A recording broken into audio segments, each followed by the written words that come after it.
O melhor de tudo é que na nossa época, quando tudo estava começando, não havia paradas musicais, não havia mapas.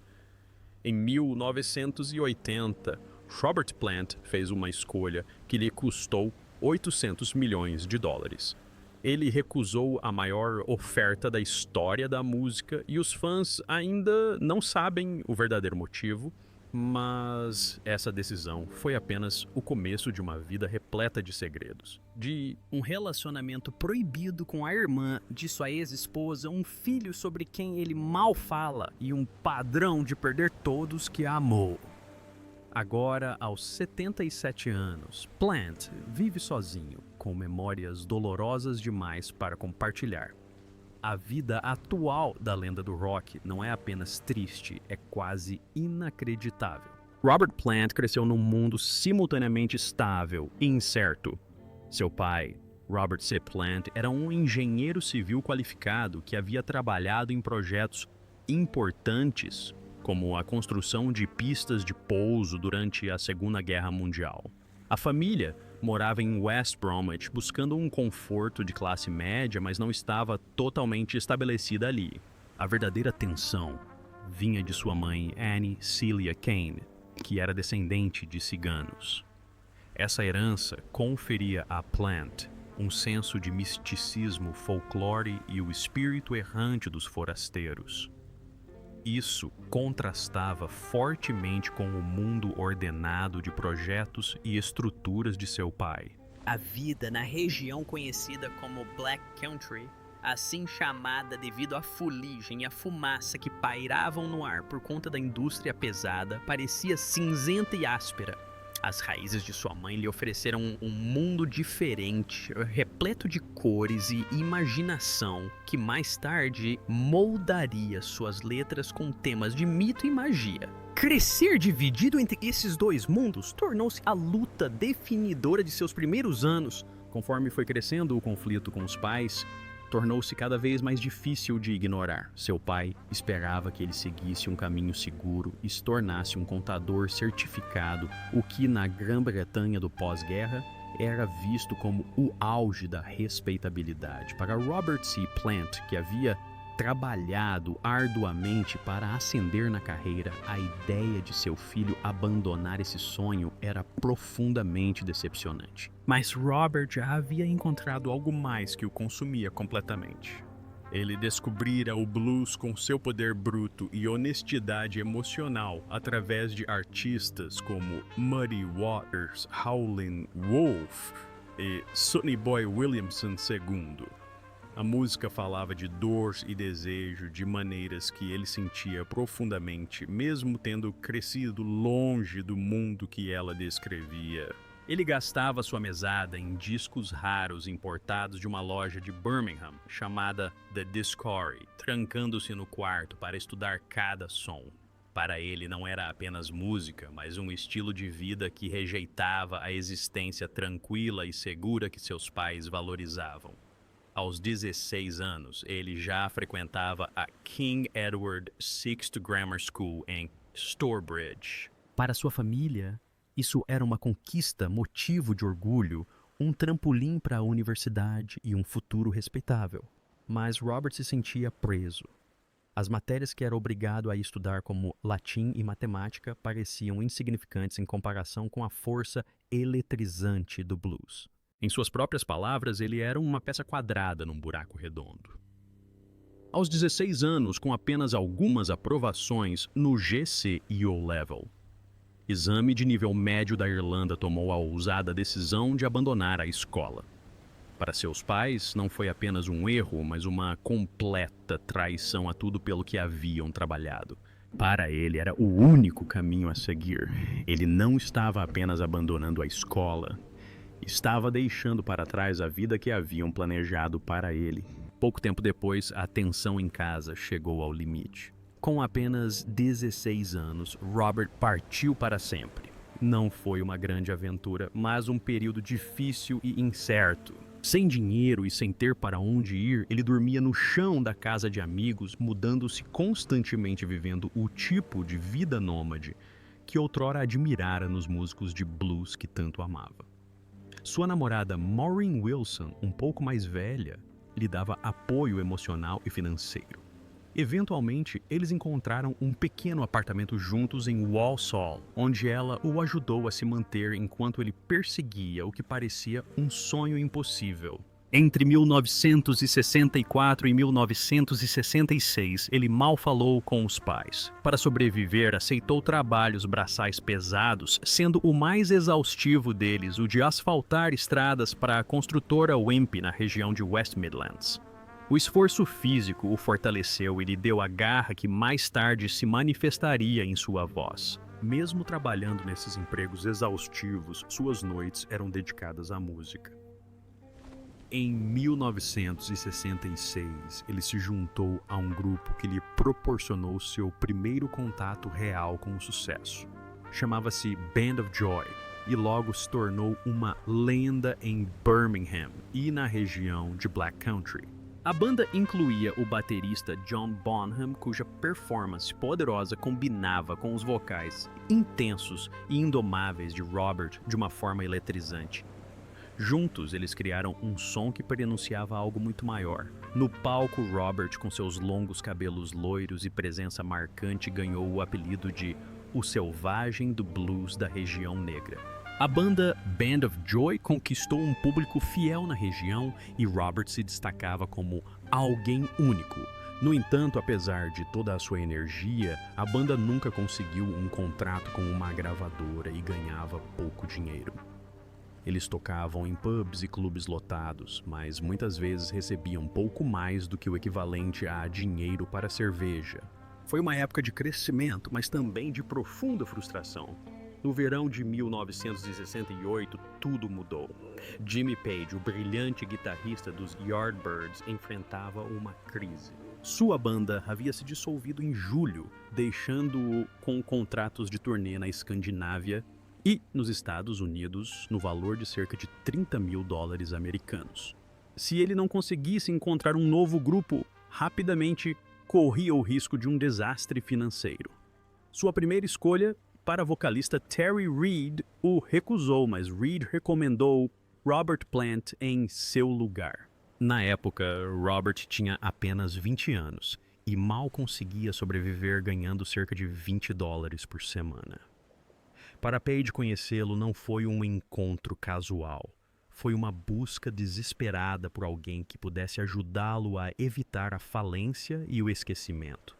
Em 31 de julho de 1968, Page dirigiu 193 quilômetros de Londres para ver Robert se apresentar com a pouco conhecida banda Hobbs Tweedle para um pequeno público em uma faculdade de formação de professores em Birmingham.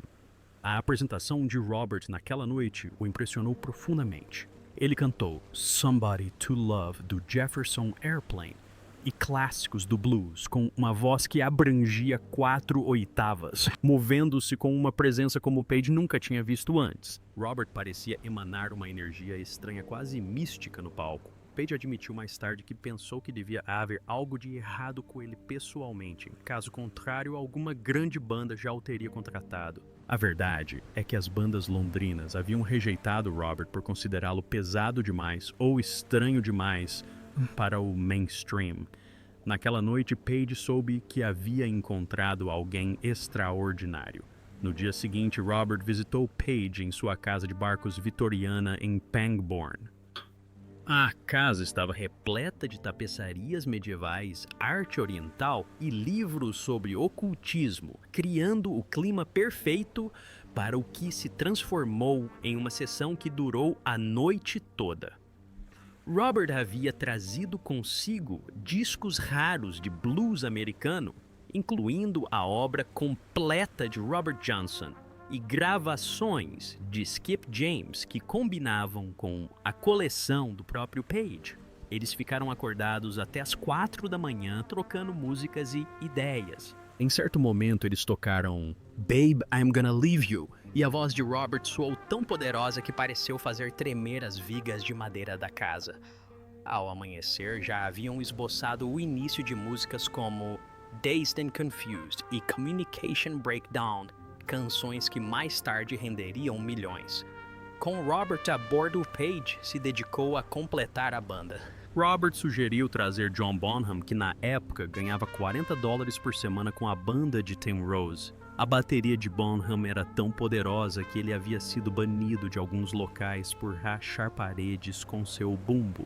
Page ofereceu a ele $25 apenas para fazer um teste quase o dobro do que ele já ganhava, e deu certo. Para completar a formação, John Paul Jones, músico de estúdio com créditos ao lado dos Rolling Stones e de Donovan, juntou-se a eles. Jones havia estudado no Royal College of Music e tocava vários instrumentos com facilidade. Em 1967, ele já havia ganhado mais dinheiro como músico de estúdio do que muitas estrelas do rock em tempo integral. Em apenas 3 semanas, esse novo grupo se formou, cada membro trazendo um talento raro, mas todos ganhando menos de $150 americanos por semana no total. Em setembro de 1968, eles estavam prontos para o lançamento. Inicialmente, usaram o nome The New Yardbirds, mas ameaças legais do ex-baixista dos Yardbirds, Chris Dreja, os forçaram a mudá-lo. O novo nome surgiu de uma piada de Keith Moon e John Entwistle do The Who, que certa vez disseram que a nova banda de Page afundaria como um balão de chumbo. Page adorou a frase, mas mudou a grafia para Led Zeppelin. Ele achou que descrevia perfeitamente a mistura de peso e leveza, poder e beleza que ele queria que a banda representasse.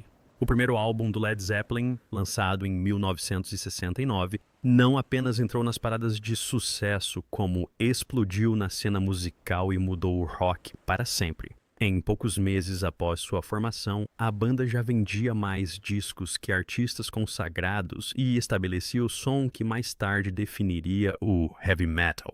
Jimmy Page descobriu Robert Plant por acaso ao ouvi-lo cantar Somebody to Love em uma faculdade em Birmingham. Ele soube imediatamente que a voz de Plant era diferente de tudo o que já havia ouvido. Naquele álbum de estreia, Plant apresentou notas altas, grunhidos profundos e lamentos viscerais, que deram à música uma potência nunca antes ouvida. Tornou-se a faísca que inspirou bandas futuras como Black Sabbath, Judas Priest e Iron Maiden. Antes mesmo de terminarem sua primeira turnê mundial, o Led Zeppelin já havia sido coroado como os novos gigantes do rock. E o rumo da música havia sido alterado para sempre. No centro dessa ascensão estava Robert Plant. Sua presença no palco criou uma imagem que os fãs jamais esqueceriam. Com seus longos cabelos loiros caindo sobre o peito nu e sua postura alta e confiante, ele ficou conhecido como o Deus Dourado. Ele não apenas cantava, como se movia com energia, estalando os dedos, jogando a cabeça para trás e assumindo poses ousadas que tornavam cada apresentação inesquecível. Seu visual se tornou um símbolo do próprio rock. Em 1974, uma revista de música chegou a conceder-lhe o inusitado prêmio Chest or Hama, afirmando que ele tinha o melhor peitoral do rock. Plant riu disso mais tarde, dizendo que se sentiu honrado, mas sem saber o que dizer sobre o próprio peitoral. Suas camisas, coloridas calças justas e joias brilhantes só contribuíam para essa imagem. O estilo que ele criou influenciou inúmeros outros vocalistas, de Mick Jagger a Jim Morrison, e ajudou a definir o que significava ser uma estrela do rock. O momento que selou seu lugar na história aconteceu em 1971 com o lançamento de Led Zeppelin IV. O álbum vendeu mais de 37 milhões de cópias em todo o mundo, tornando-se um dos álbuns mais vendidos de todos os tempos. O ponto alto do álbum era Stairway to Heaven, uma música com mais de 8 minutos de duração que mesmo assim se tornou uma das faixas mais amadas da história do rock. Embora a banda tenha se recusado a lançá-la como single, os fãs compraram o álbum inteiro só para ouvi-la. Somente nos Estados Unidos, o álbum recebeu 24 certificações de platina, o que significa que mais de 24 milhões de cópias foram vendidas. Em todo o mundo, mano. Esse número chegou a 38 milhões. Ao mesmo tempo em que sua fama crescia, a vida pessoal de Plant também mudava. Em 9 de novembro de 1968, ele se casou com Maureen Wilson. A recepção do casamento aconteceu no Roundhouse, em Londres, onde a recém-formada banda Led Zeppelin se apresentou, tornando-se talvez a estreia em concerto mais exclusiva que se possa imaginar. Plant conheceu Maureen em um show de George Fame em 1966, e à medida que sua carreira decolava de pequenos clubes ao estrelato mundial, ela se tornou uma presença constante em sua vida. Ele até escreveu a música Thank You For Her para o segundo álbum da banda. Juntos tiveram 3 filhos e Maureen proporcionava estabilidade em casa, enquanto Plant estava em turnê.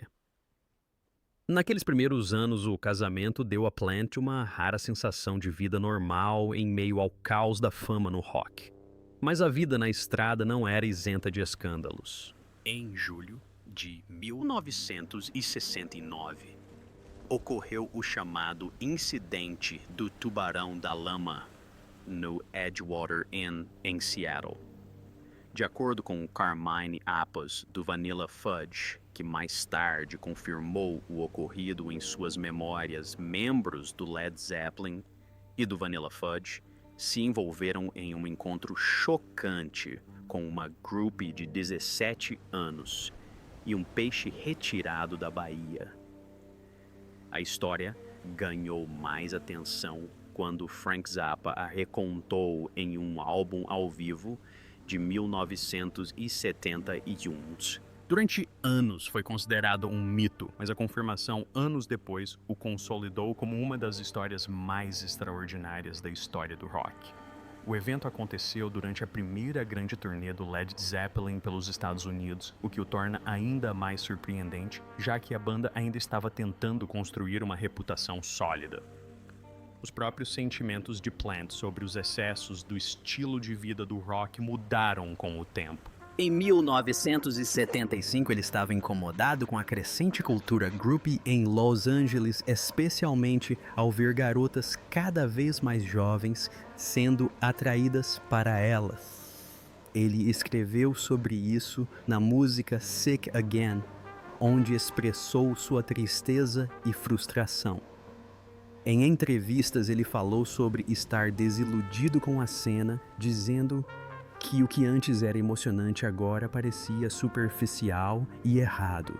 Em meados da década de 1980, ele declarou abertamente que o estilo de vida das estrelas do rock era decadente e mesquinho, demonstrando o quanto havia se distanciado dos excessos que definiam grande parte da imagem do Led Zeppelin. Plant também trouxe uma profundidade à música do Led Zeppelin que muitos não esperavam. Ele entrelaçou seu amor pela literatura e mitologia em suas letras, frequentemente inspirando-se nas obras de J.R.R. Tolkien e nas lendas nórdicas. Músicas como Ramble On, que fazia referência a Mordor, e The Battle of Evermore foram fortemente inspiradas no mundo de Tolkien, com imagens que os fãs conectavam diretamente a personagens como Frodo e Galadriel. Ele também explorou a mitologia nórdica em canções como Immigrant Song, onde cantava sobre as conquistas vikings, e Valhalla. Isso conferiu à música do Led Zeppelin uma riqueza e complexidade que os diferenciava de outras bandas. Em 1973, durante seus shows no Madison Square Garden, a banda enfrentou um dos maiores mistérios do rock. Entre 1h20 e 19 horas e 30 do dia 29 de julho, cerca de $200 mil americanos em dinheiro vivo foram roubados do cofre onde estavam hospedados no Hotel Drake. O dinheiro representava o cachê dos shows. O gerente de turnê Richard Cole descobriu o roubo quando foi pagar a equipe de filmagem e encontrou apenas passaportes na caixa. Apesar de uma investigação completa da polícia de Nova York e de um relatório detalhado, o dinheiro nunca foi recuperado e ninguém foi preso. O roubo permanece um dos mais notórios da história do rock e foi até mencionado no filme-concerto da banda The Song Remains the Same. O amadurecimento de Plant como compositor foi outro ponto de virada importante. No início, suas letras eram frequentemente criticadas por serem simples e repetitivas. Mas em 1970, com o lançamento de Led Zeppelin 3, ele começou a escrever canções mais reflexivas e pessoais. Faixas como That's the Way e Brown We Are Stomp mostraram um novo lado dele repleto de narrativa e profundidade emocional. Incentivado por Jimmy Page, Plant ganhou confiança e desenvolveu um estilo que combinava reflexão pessoal com temas mitológicos. Então veio o acidente devastador em 4 de agosto de 1975. Enquanto estava de férias com a família Plant, perdeu o controle do carro. O acidente deixou-o com o tornozelo e o cotovelo quebrados, enquanto Maureen sofreu uma fratura no crânio e múltiplos ferimentos. Felizmente, os filhos escaparam apenas com ferimentos leves. Plant temia que Maureen não sobrevivesse, mas graças ao atendimento médico imediato e aos recursos da banda, ela se recuperou. O próprio Plant ficou com sequelas permanentes, incluindo problemas de memória. Seus ferimentos mudaram tudo. Ele passou meses em uma cadeira de rodas e levou 2 anos para se recuperar completamente. Durante esse período, o Led Zeppelin teve que cancelar uma enorme turnê norte-americana de 33 datas, incluindo shows em Oakland, Kansas City e Atlanta, e no Rose Bowl em Pasadena. Os cancelamentos foram um golpe devastador para os fãs e custaram milhões à banda. Ainda mais doloroso, Plant teve que se adaptar a gravar confinado a uma cadeira. Em 1977, o Led Zeppelin retornou aos Estados Unidos para uma turnê gigantesca, a primeira em 2 anos, após o grave acidente de carro de Plant. Os fãs aguardavam ansiosamente e agora estavam planejados 51 shows nas principais cidades americanas. O Madison Square Garden e o Chicago Stadium esgotaram instantaneamente cada um, com capacidade para 15 mil a 20 mil pessoas, e a turnê arrecadou mais de 5 milhões de dólares em vendas antecipadas. Em 23 de julho de 1977, enquanto a banda se apresentava para 76 mil fãs no Louisiana Superdome em Nova Orleans, Plant recebeu um telefonema que mudaria sua vida para sempre. Sua esposa, Maureen, ligava da Inglaterra com a notícia de que seu filho de 5 anos, Karak, havia adoecido repentinamente e se sentido gravemente doente. Ela o descreveu sofrendo de vômitos severos, febre que chegou a 40 graus Celsius e uma fraqueza assustadora. Plant estava a 6.400 quilômetros de distância. 3 dias depois, em 26 de julho, Plant recebeu o segundo telefonema. Karak havia falecido devido a uma rara infecção viral que se tornou fatal em menos de 48 horas. Plant planejava voltar para casa naquele mesmo dia, mas perdeu a chance de ver seu filho vivo por apenas algumas horas. Testemunhas disseram que ele desmaiou e soltou um grito tão doloroso que ecoou pelo corredor do hotel. A banda cancelou imediatamente os 27 shows restantes da turnê, perdendo cerca de 4 milhões de dólares e decepcionando mais de 800 mil pessoas que compraram ingressos. Plant se isolou por 6 dias, recusando-se a sair do quarto do hotel enquanto seus companheiros de banda e equipe se certificavam de que ele ao menos comesse e bebesse água. Ele jogou fora milhares de dólares em bebidas alcoólicas, recusou qualquer droga e disse ao empresário Peter Grant que não achava que conseguiria se apresentar novamente. A seguradora chegou a tentar negar um pedido de indenização de 2 milhões de dólares, alegando que o luto familiar não era coberto, o que acrescentou mais uma camada de dor à tragédia. Plant passou o ano e meio seguinte em quase total reclusão em sua fazenda em Worcestershire, perdendo mais de 13 quilos e raramente sendo visto fora de seu círculo familiar próximo e de alguns amigos. A única coisa que o impediu de abandonar a música completamente foi o apoio de John Bonham. Plant admitiu mais tarde que estava pronto para desistir de tudo, talvez até se tornar professor, até que Bonham interveio. Bonham chegou ao ponto de usar sua própria limusine. Mercedes de 6 portas completa com chapéu de motorista, apenas para criar uma rotina segura e reconfortante para Plant. Ele e sua esposa Pat moravam perto e mantinham contato próximo com a família Plant, oferecendo um apoio que ia além da amizade. Sem ele, Plant acreditava que o Led Zeppelin teria terminado em 1977 em vez de 3 anos depois. A tragédia mudou Plant completamente. O homem que fora visto como o deus dourado do rock, com sua presença de palco selvagem e letras mitológicas, não se importava mais com mundos de fantasia ou com a arrogância de uma estrela do rock. Ele queria autenticidade. Ele parou de usar substâncias quase imediatamente e se concentrou na realidade das pessoas que amava. Mais tarde admitiu que passou grande parte desse tempo questionando o valor de sua vida e o que significava ser pai e marido em vez de artista. De sua dor surgiu uma das canções mais emocionantes da história do rock, All My Love.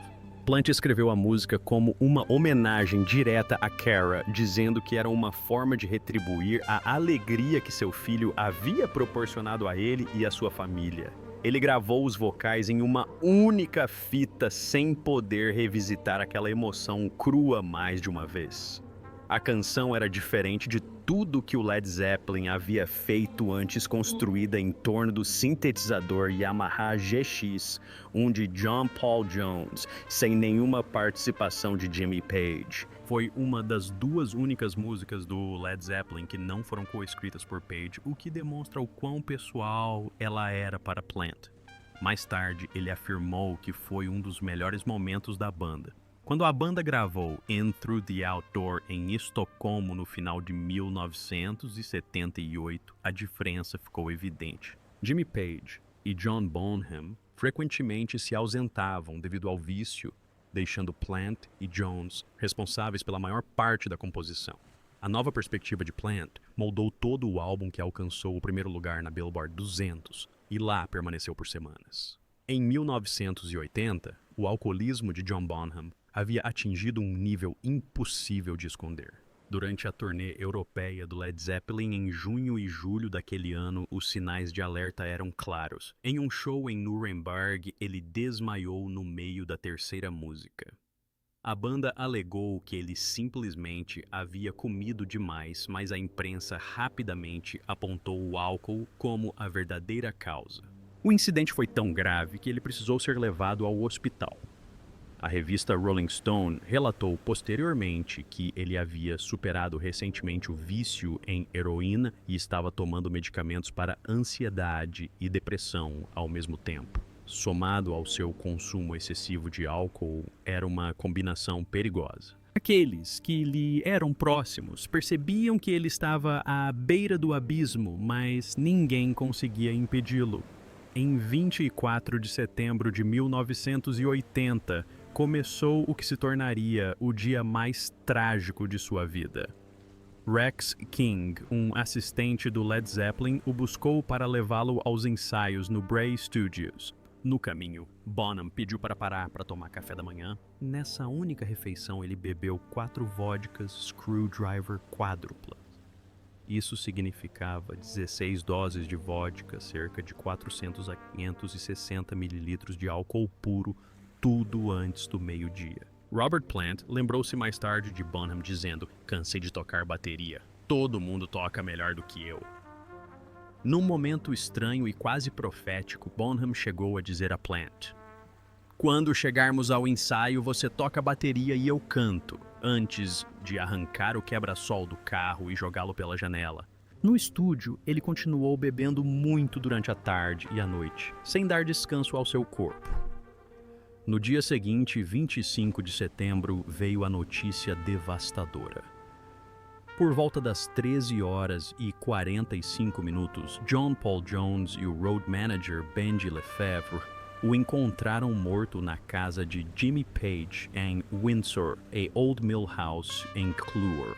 Ele havia ido para a cama cerca de 13 horas antes, colocado de lado por um membro da equipe para ajudar a manter suas vias aéreas desobstruídas. No inquérito realizado um mês depois, foi revelado que ele havia consumido cerca de 40 doses de vodka em 24 horas, o equivalente a aproximadamente 1 litros de álcool.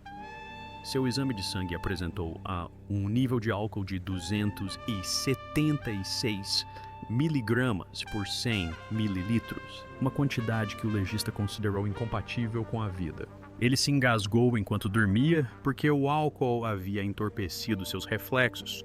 Nenhuma droga foi encontrada em seu organismo. Ele tinha apenas 32 anos e deixou esposa e 2 filhos. Sua morte pôs fim instantaneamente ao Led Zeppelin. 70 dias depois, em 4 de dezembro de 1980, a banda anunciou oficialmente que não continuaria sem ele. Os membros remanescentes Robert Plant, Jimmy Page e John Paul Jones explicaram que não poderiam continuar por respeito a Bonham e sua família. A escolha deles foi rara na história do rock. A banda recusou ofertas enormes para se reunir. Em certo momento, eles rejeitaram 90 milhões de dólares cada um para uma turnê pelos Estados Unidos, e anos depois surgiram rumores de uma oferta de 800 milhões de dólares de Richard Branson. A turnê norte-americana planejada, que começaria em 17 de outubro em Montreal, foi cancelada imediatamente. A era que definiu o rock por mais de uma década chegou ao fim repentinamente.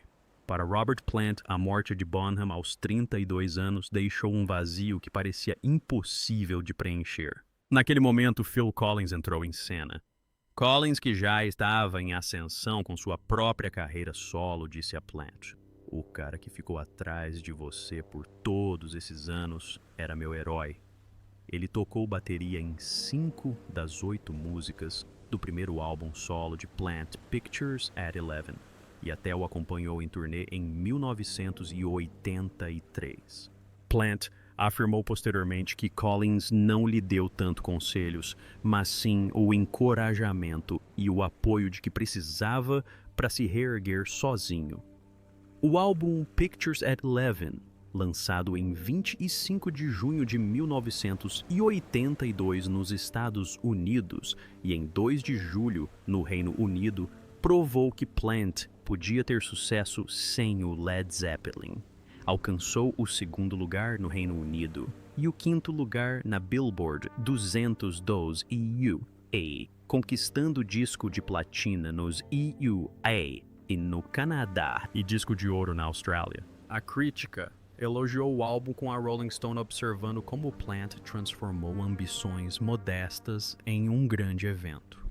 Foi o único álbum solo de sua carreira lançado pela gravadora Swan Song do Led Zeppelin, antes de seu fechamento. No ano seguinte, Plant emplacou seu primeiro sucesso solo com Big Law. A música alcançou o 20º lugar na parada Billboard Hot 100 dos EUA e o 11º no Reino Unido, além de chegar ao 6º lugar na parada Billboard Top Tracks. A história por trás dela é inusitada. No Rockfield Studios, enquanto experimentavam uma bateria eletrônica TR-808, os músicos ficaram sem lenha. Eles encontraram um tronco de 4 metros e sem ferramentas, queimaram lentamente uma das extremidades até que ficasse oco. Esse momento inusitado inspirou o título misterioso da música. O videoclipe, dirigido por Storm Thorgerson, apresentou imagens impactantes da Califórnia e de Nevada, incluindo o Vale da Morte e Las Vegas, e ajudou a consolidar a nova imagem de Plant.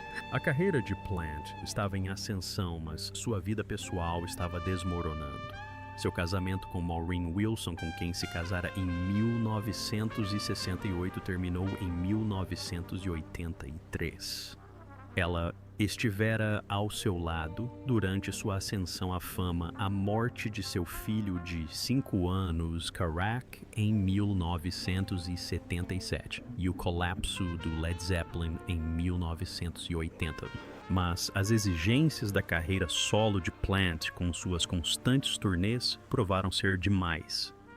Após o divórcio, ela namorou brevemente Ian Hatton, guitarrista da banda de Jason Bonham, no início dos anos 90. Apesar dos anos de separação e de Plant ter tido um filho com outra mulher, muitos acreditam que ninguém jamais substituiu Maureen em seu coração. O álbum de Plant de 1988, Now and Then, tornou-se seu maior triunfo solo. Lançado em 29 de fevereiro, vendeu 3 milhões de cópias em todo o mundo e alcançou o 6º lugar nos EUA e o 10º no Reino Unido. O álbum recebeu a certificação de platina tripla nos EUA em 2001. Contou com a participação de Jimmy Page em 2 faixas, Heaven Knows, e Tall, Cool One, sendo que esta última sampleia riffs clássicos do Led Zeppelin. Ao mesclar seu passado com seu novo som, Plant alcançou o que muitos consideravam impossível, prosperando além do Led Zeppelin. Em 1991, Plant teve sua 4ª filha, Jessie Lee, com Shirley Wilson, irmã de sua ex-esposa Maureen. Essa situação familiar incomum surpreendeu os fãs e gerou manchetes. Para Plant, o nascimento veio após a perda devastadora de seu filho Karak anos antes. Jessie Lee optou por uma vida privada e agora tem 34 anos, sendo conhecida pelos fãs apenas por alguns detalhes esporádicos. Em 2010, Plant iniciou um relacionamento com a cantora folk americana Patty Griffin, com quem trabalhou na banda Joy.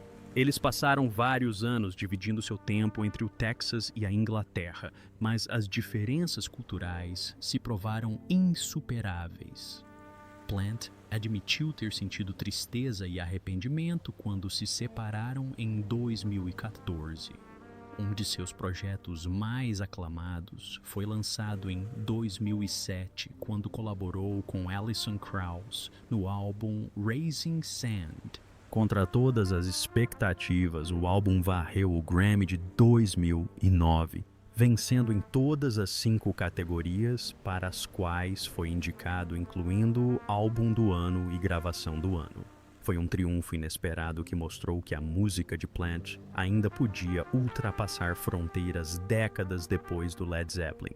Hoje, aos 77 anos, Plant vive uma vida mais tranquila com sua companheira Dawn England. Eles passam um tempo em Worcestershire assistindo a jogos de futebol locais e apoiando eventos comunitários. Ele se tornou patrono de uma instituição de caridade local para moradores de rua e ainda faz turnês com sua banda Saving Grace. Seu patrimônio líquido é estimado em cerca de 200 milhões de dólares americanos, grande parte proveniente do catálogo do Led Zeppelin, que continua a render de 8 a 12 milhões de dólares americanos por ano. Apesar da fortuna, ele opta por um estilo de vida simples, mantendo-se próximo às suas raízes sem deixar de fazer música.